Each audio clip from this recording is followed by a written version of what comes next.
Our environmental consultancy has been commissioned by Intel since 1995. So we've been involved in this project for a long time. Intel has been sponsoring us to look at the fish population, to assess this fish population since then.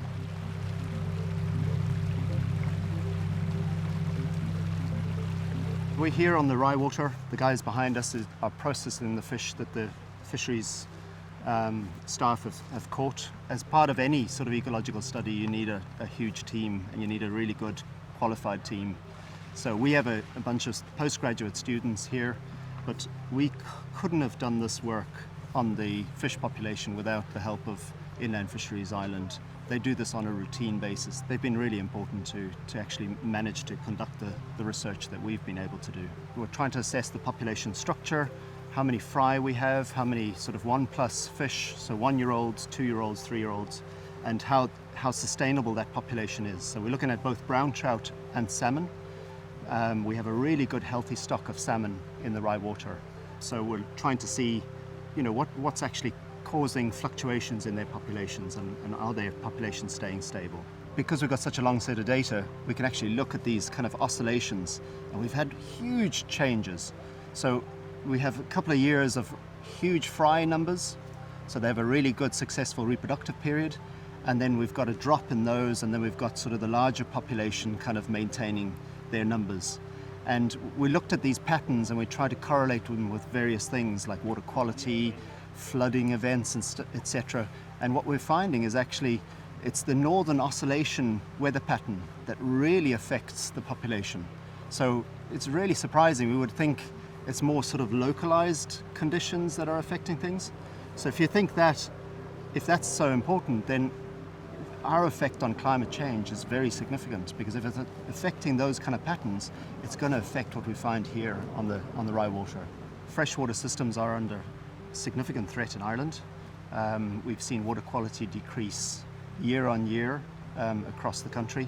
The EPA figures are quite alarming. Despite a lot of efforts to try and reduce the impacts that we have, we're not seeing a massive improvement in a really high quality water. So the big significant thing here in the Rye water is that in the last couple of years, having said that, the water quality is actually improving. If we get water quality increasing, we're supporting everything around it. We're supporting the birds because they feed on the aquatic insects that are living in the water. So it's really important that we look after the river, maintain its biodiversity, so it can supply us with clean water further down. I think everybody gets really shocked when you think you use an electrofisher to get the fish, but it's actually the most humane way to do it. If you use gill netting, you usually sacrifice your fish. So in this case, you're putting an electric pulse into the water. So you're creating an electric current. The fish responds to that. They get a very short little shock, but they recover almost instantly.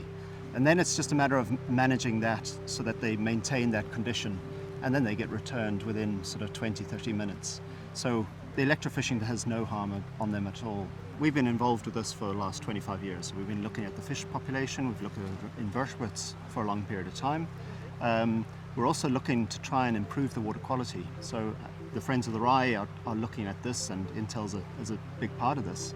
And we're looking to try and improve the water quality, because what we see here is a summary of what's happening upstream.